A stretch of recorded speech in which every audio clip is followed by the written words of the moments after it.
So what I want us to do is to start becoming more conscious, start choosing things in a better way for ourselves, and start creating a life that's going to gear us to really take advantage of the opportunities that are going to show up for us in the years to come. This podcast is brought to you by the Integrated Human.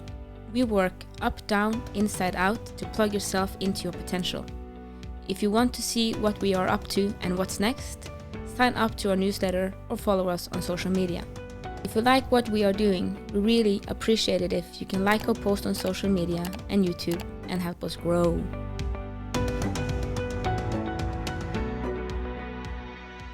All right. Welcome to the Big and Small Podcast. I'm Jason Shields, and I'm big. And I'm Marit Gabrielsen, and I'm the tiny one. The giggly one. I started playing with my toys in the background. Yes, you're happy, joy, king. That's fun. And I forgot to kind of give Jason the cue that you should start. Yeah. There we go. But I think we hit it pretty good. We hit it pretty good. Yeah. So, the search for happiness. Oh. Yes. Called life, I think. It is. We're going to be having a webinar. And you guys... Well, it's tomorrow. Absolutely. Yeah, tomorrow. Well, yeah. Jason, it's tomorrow. And this podcast is released on Friday. Yeah, I know. But what I'm saying to my okay. Lovely people. You are oriented? Yes, I'm oriented. Thank you. I know what day it is. Okay, This time. Don't put expectations on me next time. Yeah. But the webinar we're having is about perspective, and it's how you see your life is basically how you're going to live and experience your life. Part of that is the search for happiness, right? Most people search for the quote unquote happy life, but very often you'll find out that it's not about being happy. It's about being fulfilled. But that's a whole nother thing. But if you're listening to the podcast and you're not aware that you can sign up to our newsletter that makes you basically or allows you to have instant, easy access to a lot of our social media, but also reminds you that we have free webinars coming up. Sometimes they're meditations, sometimes they're informational, like this is going to be. And you can really get a lot of good stuff that's condensed from thousands of hours of study and experience, so that you can take those nuggets and put them into your life and live better. I think for me, I have one bachelor degree. I have education from the Norwegian Army. I have points for 2 more bachelor degrees. Yeah. Don't have them, but I do have points for them. Yes. Just haven't collected them. Yeah. But I find what I really like with you and Siv is that you guys love studying. You guys love to research. As I think Siv is certified. I joke and say she's certified out her butt. She's the most certified person I know. She loves getting educated. She loves teaching, and she's loved getting new knowledge. And I'm just so damn curious. And you ask questions about everything. I do. What's that? Why? And I've asked her to ask you once. So how do you get this information? And that process, you kind of told me what you do. I'm like, oh my God. Yeah. Well, thank you for giving me the shortcut. So when I ask a question, it's heavily researched. Yes, exactly. So it is hours and hours on hours on hours, and from so many different sources that you guys have taken information from. It's not just one YouTube video or a reel or one research paper. We're not ripping off reels. No. We're making reels. We're making reels so other people can rip us off. Yeah, exactly. Yes, exactly. Thank you for that. And it's true. It's about trying to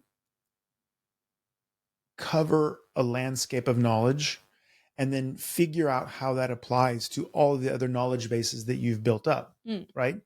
So talking about happiness, for example, Aristotle had a concept called eudaimonia, which is the supreme happiness. He had like 4 stages of happiness, right? But eudaimonia is when you basically have gone through a process of aligning yourself, like we talk about in the integrated human. You work, up, down, inside out. He didn't put it in those words, but if you read the descriptions, you realize that that's what he means. And you have found that meaningful activity. You've landed in that, I am this and I do this, and it is who I am, and that's it. But and I have a question there. Yeah. Because that's something we touch a lot on. And I think I'm always afraid that people is going to misunderstand in the work we do, because we always say you have to be you. Yeah. But that doesn't mean being a cat. Yeah. And I had a wonderful patient coming in today in the clinic, and he's doing mindfulness. Yes. And he said he's noticing a different, like his life is better. He's starting to get a little bit handle on himself. I'm very happy for him. He has had a very stressful life. Yes. Which he still has. Yes. But he's handling it better, and I love the guy. He's he's wonderful. I love his products. Yeah.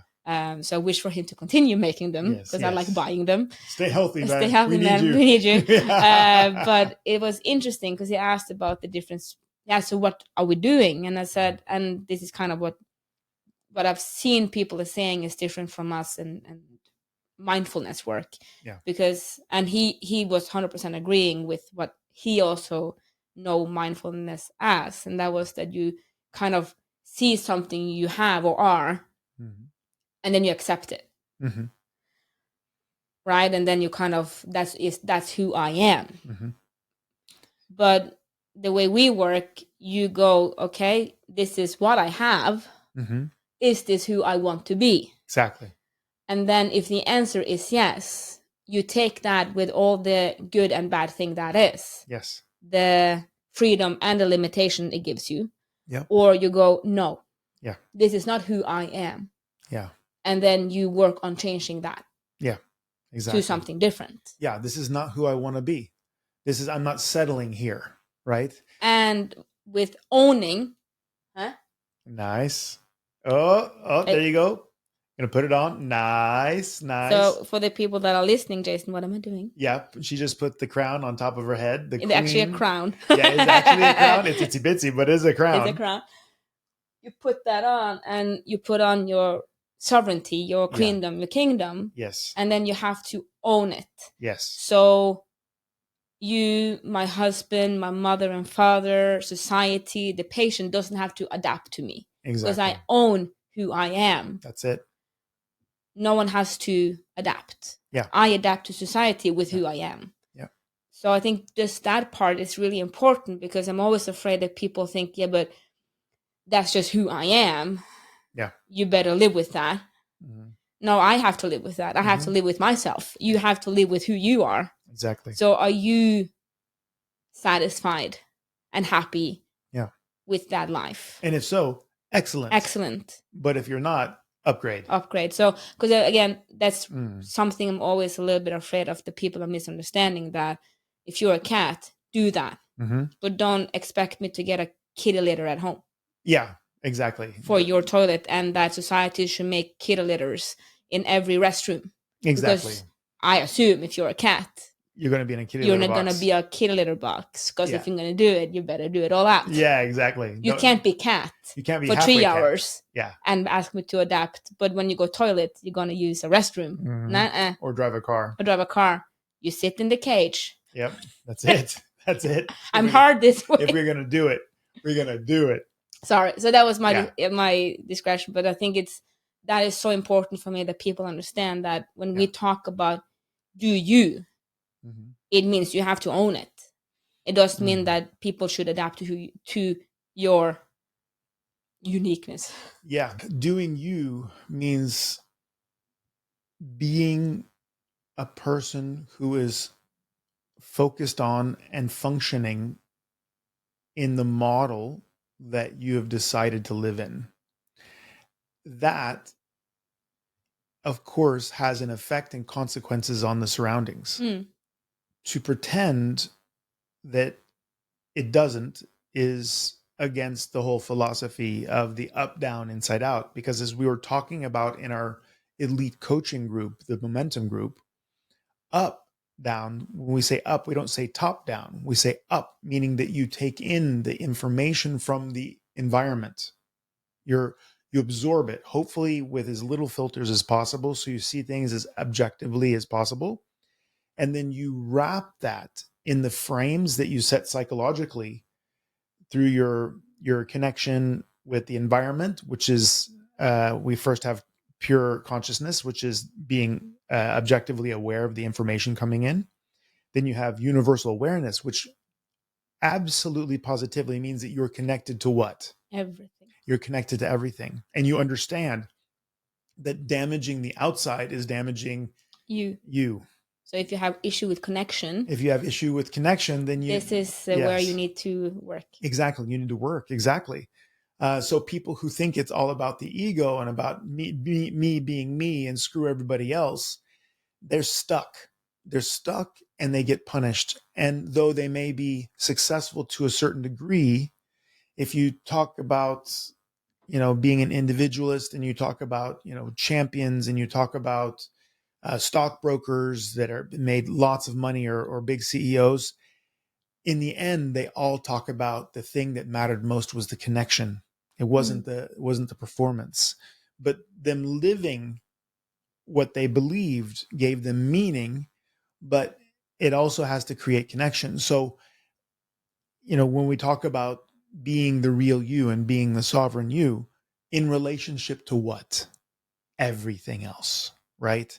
And that's actually, interestingly enough, my point with Aristotle, because eudaimonia is you being you in perfect harmony with the environment that you're living in. Meaning that not that you are dependent on the outside to tell you who you are, but you've understood the connection between you and the outside. And then the needs of the outside are things that you joyfully, wonderfully, and expertly provide. Then you have that perfect happiness that he was talking about. Then you know that you are living in rightness and feeling righteous, right? So we have Aristotle on one side, and on the other side, we have Tony Robbins. Tony Robbins.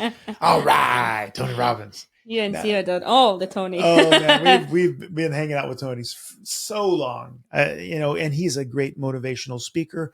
He's a great informational coach. He's actually the person who basically invented the idea of the life coach. He's an amazing stage presence. He's an amazing presence. And he talked about his version of happiness was happiness is progress. Because as long as you can see it's moving forward, you're going to be happy. Once, as you and I know, once you've achieved, you actually often get depressed. Yeah. Because it's like, okay, my whole reason is gone. See suddenly. That in everything. If you have a goal, if you go into a very hard time, that's going to be challenging. Yes. And then you overcome it. Yeah.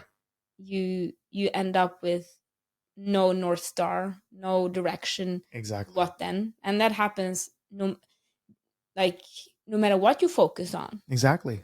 Like say you're gonna double down on mama. Yeah. A lot of our close-staters do that because a lot of them are parents. That is a very honorable pursuit. Yes. But then the depression will hit when they move out of the house. Exactly. What do you do then? Exactly. When you went for a championship, what then? When you were an action student. Yeah. But then. Yes. And losing very often is better than winning. Because when you lose, you can still work. You can still work to try to win next time. On that thing. Yeah. If you're building a practice in psychology, super motivation, what happens when you hit it? Exactly. What happens when you hit that thing? So every time you go into a transition of some sort, from something to something else, from something that was very North Star to something else. Exactly. But that's where I guess mission also comes in. And it does. And another thing, is it okay if I drop the hammer a little bit? Yeah. I don't have a hammer. Okay. I have a Buddha. We got a Buddha. He's hiding here. Yeah. Buddha's landed. Buddha's landed. Yep. Buddha has landed. People enjoy getting thin and being on a diet so much that when they get in shape, they get fat again just so they can experience the actually much progress. Better too. Yeah, it's actually much better to see the progress from fat to skinny maintaining than it is to be skinny. It's really hard to maintain. Yeah, and it's freaking boring because you don't because you feel the change, progress, but you don't feel the state. Because just as if you're listening to this podcast right now, I guarantee you, if I asked you if you were going to feel your feet right now. I know. Jason starts that. I already know. You're going to have to go and feel, oh, yeah, I take contact with my feet, because you've forgotten your feet while you're listening to me. Your mind, because it has such little processing power, actually will limit what it focuses on. And anything that is quote unquote normal for you, you basically don't feel. Then you transition or up level will always be normal after a while. Exactly. As soon as you get the car, you get the house, 3 months is usually the time it takes. You get in shape for 3 months, and then you start eating Ben and Jerry's again. Why? Because you don't feel how good it is to be in shape, because it's normal. And if it's normal, you think it's going to last what? Forever. Exactly. So then you start doing whatever, because I'm in shape. I don't care. I can have a little ice cream there, a little bit of, cookies, a little bit of Starbucks Frappuccinos that have 2,500 calories in it, and then suddenly we get the pleasure of getting back on the diet and getting progress again, because things don't fit. But that unfortunately comes with a depression, right? So there's a couple things we talked about in our beautiful group. The number one thing is that happiness is not progress. Happiness is measurable progress, number one, because if you don't know that you're getting progress, and that's why losing weight is such a great thing, because you can get on the scale every morning and go, oh, I lost 200 grams, score, right? Or, oh, I'm up a kilo, ooh, right? So you can measure that. And the other thing is to take time for awe. Awe. And that's AWE and not AWWW. Oh, it's not cuteness. It's not cuteness. It's amazement. Yes. Because I was just on a travel where I was working very intensively with an artist, Jan Ove Tuv. My tongue's not working. Jan Ove Tuv, and he is a great student of Odd Nardrum.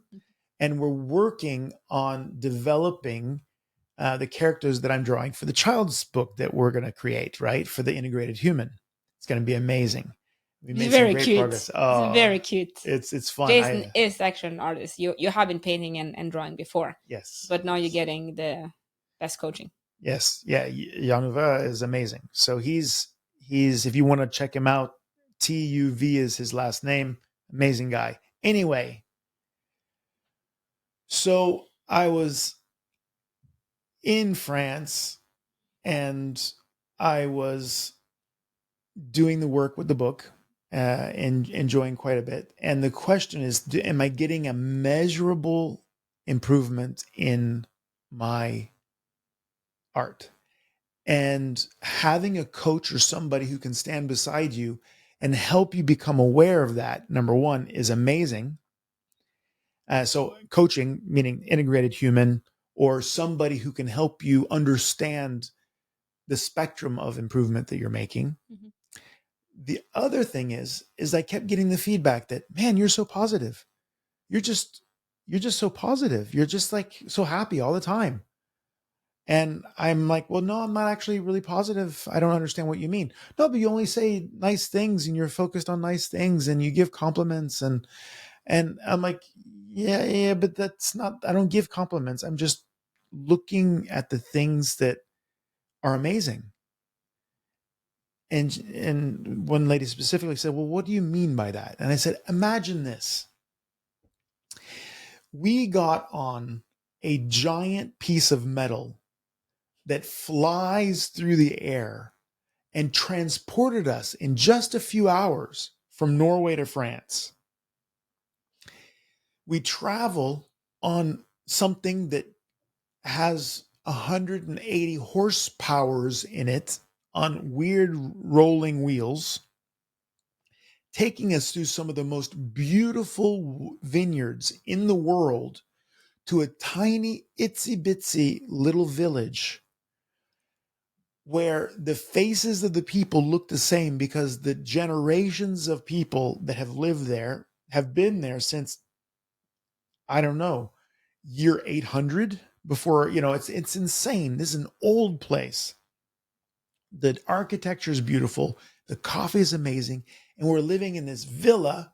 We have these rooms where we're sharing this villa, but it's insane. You could never buy this villa if you're a normal person, but you get to stay in there and experience it because you're on a course. And think about the fact that food is transported, not just locally, but from all over the world to feed you. Isn't that wild? I have to add the thing they said on the momentum group. And the thing on wheels are fueled by dinosaur bones. Yeah. I mean, seriously, it's fueled by dinosaur bones. Get the hell out of here. Like, it's so amazing. But we don't think about this because it's normal. Exactly.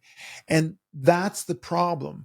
You look at your life, and because it's the normal life you're living, you forget how freaking miraculous it is. Everybody has an iPhone. Everybody has an iPhone. They have access to the whole world's information base. But the iPhone's components come from the middle of the earth or something like that. Not that far in, but yeah, you know what I mean? They dig that shit out of the mountains. It's crazy. Like, what? How?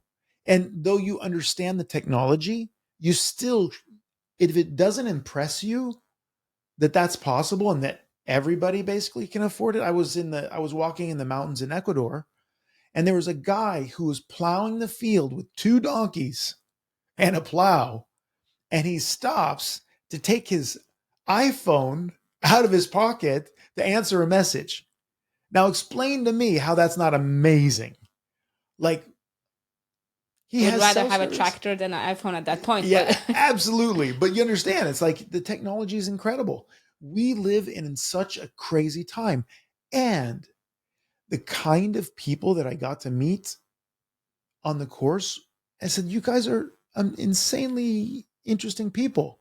You have psychologists, and you have people who have the world's best hunting rifle silencers. I mean, the range of people that were on the course, people who speak 7 languages, that doesn't impress you?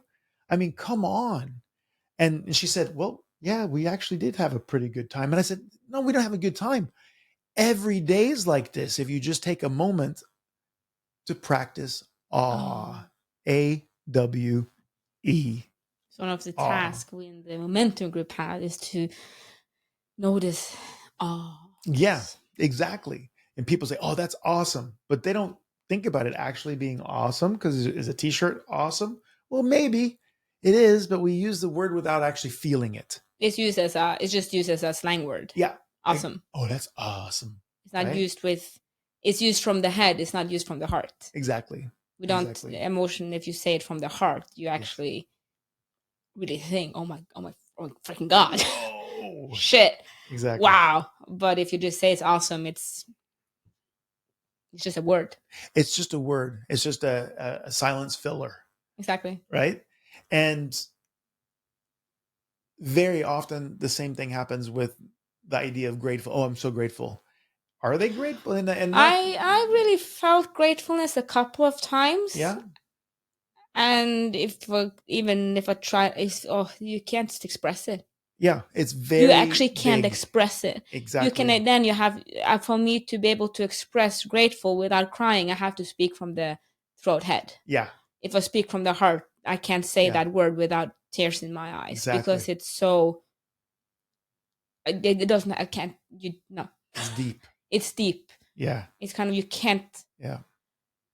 No, it's impossible, because it's heart. Mm-hmm. Exactly. So it's. Like we talk about emotional buffers, and that's why you also just put up an emotional buffer. I think that's a very cool episode. If you go back, I think it's 2 or 3 of them. Yeah, you speak it from the throat mind, because to say it from the heart, you just it's too much. Exactly. But to do the awe exercise, it's sitting in your car. Very good. In your motorized vehicles fueled by dinosaur bones. Yeah. With like thick rubber. Yeah. That just takes you everywhere and keeps grips. Yeah. And take away water. And goes fast. Yeah. It's insane. And, you look back to this whole idea of living a life filled with miracles, but we don't feel grateful for our lives often because we don't have a conscious, aware sense of self or of meaning, because we don't actually choose. We just kind of happened into our life because things happened. And then we've never consciously realized, because you have to become aware of it. It's not like you understand all the miracles. You have to actually look for the miracles, right? Yeah, I totally agree. And I being, since I'm working on this, and I'm also working very much on performance, but I also have a fear of, I think many can fear that. I think step one is to acknowledge that you can start looking at miracles. Yeah. So that's kind of, I kind of, that is kind of check. And not woo miracles. No, but literally just you dinosaur riding bones. Dinosaur bones are the way why you can ride your car. Yeah. Water coming down from the mountain is why you can have light in our face. Yeah, it's crazy. Like, it's insane. The light bulb is made of is sand. Yeah, literally. I think or that glass, isn't it? I don't superheated know. Sand. Yeah, superheated sand. Yeah, it's sand. It's sand. The thing that gets between your toes and you can't get off. You have it for a week after you've been on holiday. Yeah, you can't get it off. Clear. And all of a sudden you can see through it. Yeah. My point was, yes, but I think, well, my fear is / has been that because I'm in my 30s, I'm building capacity. I'm pushing everything I have to see how far I can take it. I want to perform. We're having this company. We're trying to take into the international market. But my head understands, because you have the quote that gratefulness is the biggest, not biggest receiver, is the you understand what I mean, right? What's the quote? If you it's the greatest source of receivership. That's why it's difficult to remember, because it's a big word. But basically, if you want to attract more in your life, be grateful. Exactly. So I understand that in an intellectual way. But the fear for me, for instance, is that what if I start to sit in my car and my dinosaur riding car and I get hypnotized by the awes of it, in a very good way, hypnotized. But and I smell the flowers every day, and because how can I then get progress? Yes, because this is a good how question. can I walk? I'm gonna meet my mom for lunch now. Yes, and love you, Mom. How can I even get to the restaurant? Because you're in awe. Because it's 500 meters. Yeah. How can I move those 500 meters without, like, the fear of not progressing, because I'm just going to stand still? Because it is amazing. It is a miracle. You're overwhelmed with glory. Exactly. Like, and then the momentum to move forward stops. Yeah. And I know intellectually I can see that will not happen. Yeah. But the fear of that happening makes me forget that I should look. So it's not that I'm consciously going, I don't want to look at the awe. Yeah, exactly. I'm going to walk past this flower on purpose. Yeah. Yeah. I remember in Amsterdam. That was too much. Yeah. I'm like, look at the flower. We were walking in Amsterdam. Yeah. I was having a training camp. I was in a massive panic and depression and everything, because Jason challenged me. Yes, I did. To go to the World Championship. Yep. A year before I had attended. And we were walking in Amsterdam, and with every freaking corner, there was these amazing flowers climbing up on the walls. Yes. We stopped for every single damn one of them. I started snapping Siv and Eirik, my wife and husband, every time, like, a goddamn more flower. Exactly. But that's the so the fear is how because again, the intellect understands this smaller Marit, the heart, the drive, the one that needs to keep moving, the one that wants more, the one that wants to expand, is terrified, and it blocks again. It's not that you consciously go past the flower and go, I'm not going to look at the flower. Yeah. Stupid flower, going to stop me from become an international company. Like, you don't think that, like, really, it's a flower. Poor flower. It's a lot of pressure on the tiny flower. Yeah. But because of that, I would say a frame, a layer, you kind of just, you forget. Yeah. Basically. Yeah. You forget. It doesn't become important enough. That's so it, yeah. how do one avoid that? Yeah. Now this is an extremely good question. This right here is a book. Okay. There are Stop and smell the flower. Is that what we're going to call it? How not to wreck your life by smelling the flowers. Yeah. That would be a very good book. Right? I would read that one. Yeah, right. Yeah. So here's an important point. Okay. And you're asking a big question, but it's a very important one. First of all, understanding that you are not your feelings and you're also not your motivation. And how do I know this? Because when you were working towards a world championship, you went to training when you were happy. Yes. And you went to training when you were not happy. Usually not happy. Yeah. And you went to training when you were frustrated. Yeah. And you went to training when it didn't feel good. Emotional states doesn't matter. Because your motivation comes from a layer over that. It comes from who you've chosen to be. You chose to be a world champion. You chose to live the life of a world champion so that you could actually manifest that thing, right? That was your decision. So how you felt about it was lower on the scale. Yeah, it's lower in the full funnel. Exactly. Yeah.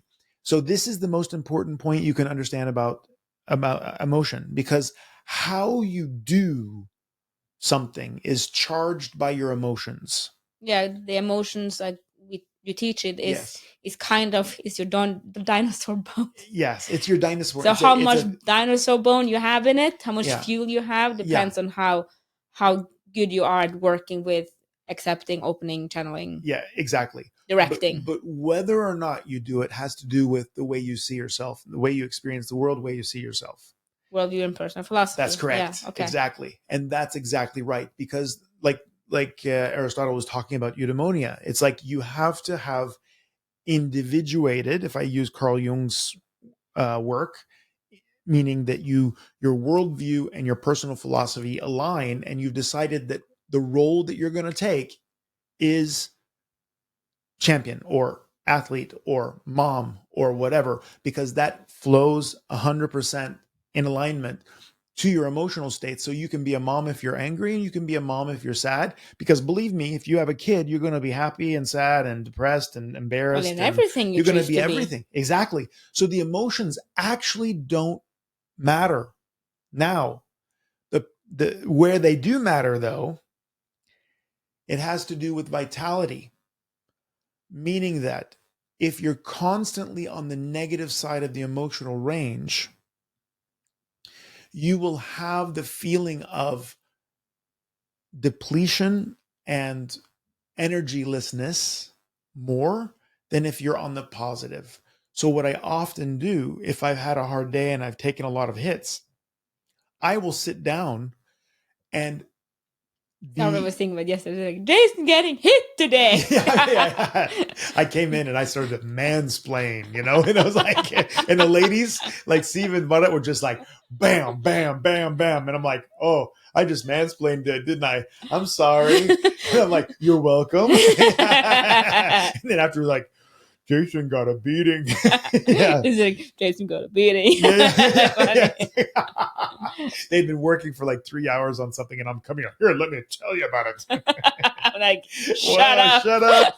Right? Like, oh, you guys know what that is. I'm like, yeah. Yeah, we kind of do, Jason. Thank you. So, but the whole point is that then you have to, how do you recover from that emotional state? How do you break a negative emotional state? And that is that then you can actually use awe, or you can use gratefulness, or you can start looking at something larger. Wow, I have food today. My best friend is safe.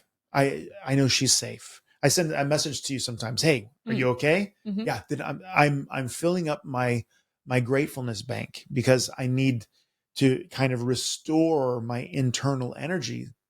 And when I was away at this drawing camp, basically, right, with Jan Ove Tuv, I filled my heart and my bank by really working hard. Yes, and I would have been drawing no matter what. I started like at 5 o'clock in the morning working, right? But I was constantly filling my energy tank so I didn't feel depleted and burnt out with beautiful things around me. I went to a cafe. The lady treated me super nice, and I focused and appreciated it, but it didn't stop me from going back and drawing. Well, it makes sense. Yes. Actually. Yes. Because if you look at the heart map circle, yes, that we use a lot in the integrated human as well, because it's very descriptive. Yes. And you look at the frequency. Yes, the frequency of the circle. Yeah. And because it always has opposites and sisters, and all emotions are connected. Yeah. In that circle somehow. Because all of the emotions together are a circle. Unconditional love. Yeah, that's yeah. Because a circle is the shape of connection. Yeah. Yeah. So then if you are, because the frequency will no matter what be there. Because it's the frequency we're using, not the emotion itself. Yeah. Right. So if you fill yourself up with joy and awe and happiness and wonder, which are light, but they have they still have a frequency. That's not dead. No, they're not frequency less. Yes. Or you do sadness and frustration. They will fuel you. Yeah. But the one that's not depleting will actually make you work more. Yeah. Because they are restorative. The restorative emotions, which so the energy there kind of keeps you. If you train a lot, you usually, for instance, take magnesium to help your muscle restore. So if you use joy to restore your heart, you will build your emotional fuel bank up again. And they're anti-burnout. Anti-burnout, you fill up that thing as you would do your muscle with magnesium. While if you use frustration, anger, depression, whatever, the depleting side, you are not filling up the bank. Yes, exactly. Then you actually need a full reset almost to fill up the energy bank again. Yes, exactly. So with filling up with us, you are actually able to keep you kind of have a fuel tank in your car the whole way. Yeah. Instead of having to stop and fill in new gas. You won't run empty. Yeah, you won't run empty. Yes. You won't burn out and want to go to something else. So actually, stopping and smelling the flowers can very much continue your chosen direction, your chosen activity. You will have much more resilience, and be able to go for a much longer distance. Exactly. Without a break. Exactly. Than on the depleting side. Exactly. It's kind of like if you're going to hang out with a really irritating, angry person all day long, are you going to have all the energy when you come home, or are you going to be exhausted from having to handle that person? I'm be exhausted. Exactly. So when I myself am that person, when I'm irritating and angry, because the person you hang out with the most is me, yourself. The person you hang out with all the time is you. Therefore, if you have a shitty internal climate, you're going to be exhausted. You actually don't have, and I laugh at myself because I often have the idea that, oh, I must have used myself way more today because I'm exhausted. And then I look back and I go, no, I have days where I'm rocking and rolling and I see tons of patients and get all kinds of stuff done and I don't feel exhausted. What was the difference? I didn't spend much time with my restorative feelings. I spent a lot of time with my having to get something done, focusing on the consequences if I don't get it done in time. Feeling like I haven't gotten there yet. You have the book and the notes in the cover of the book. Exactly. You can't see. You can't see. Yeah. You're very frustrating. Exactly. So taking that moment to step back and enjoy. One last little factor, because I know that it's about time for you to go, eat with your beautiful Mama's waiting. Mama's waiting. But you have to ask yourself, where does this pattern come from? It often comes from, not all the time, but often comes from when we're children And instead of being positively motivated, we are negatively motivated. So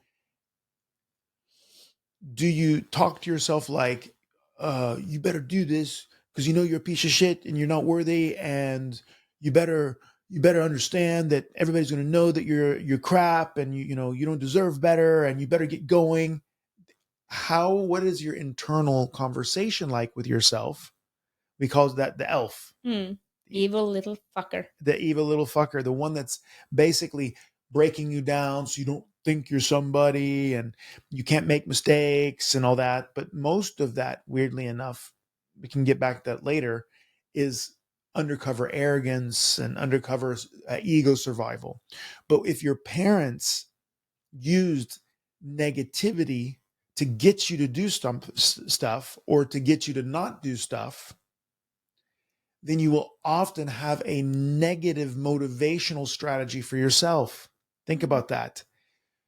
That's then a little bit why you would be focusing on the negative emotions and not want to release the negative emotions, because you've learned from childhood that that's the way to motivate yourself, to make yourself do something or to keep yourself from doing something.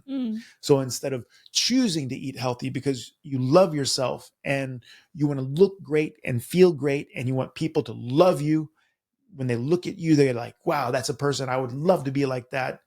Instead of that, we're thinking, I'm a fat fucking slob and I obviously have no self-discipline because my stomach's rolling over my belt, or if I eat this, then I'm going to have to go home and do these things because I'm disgusting. I'm being a pig now. Like, how do we actually talk to ourselves in those situations?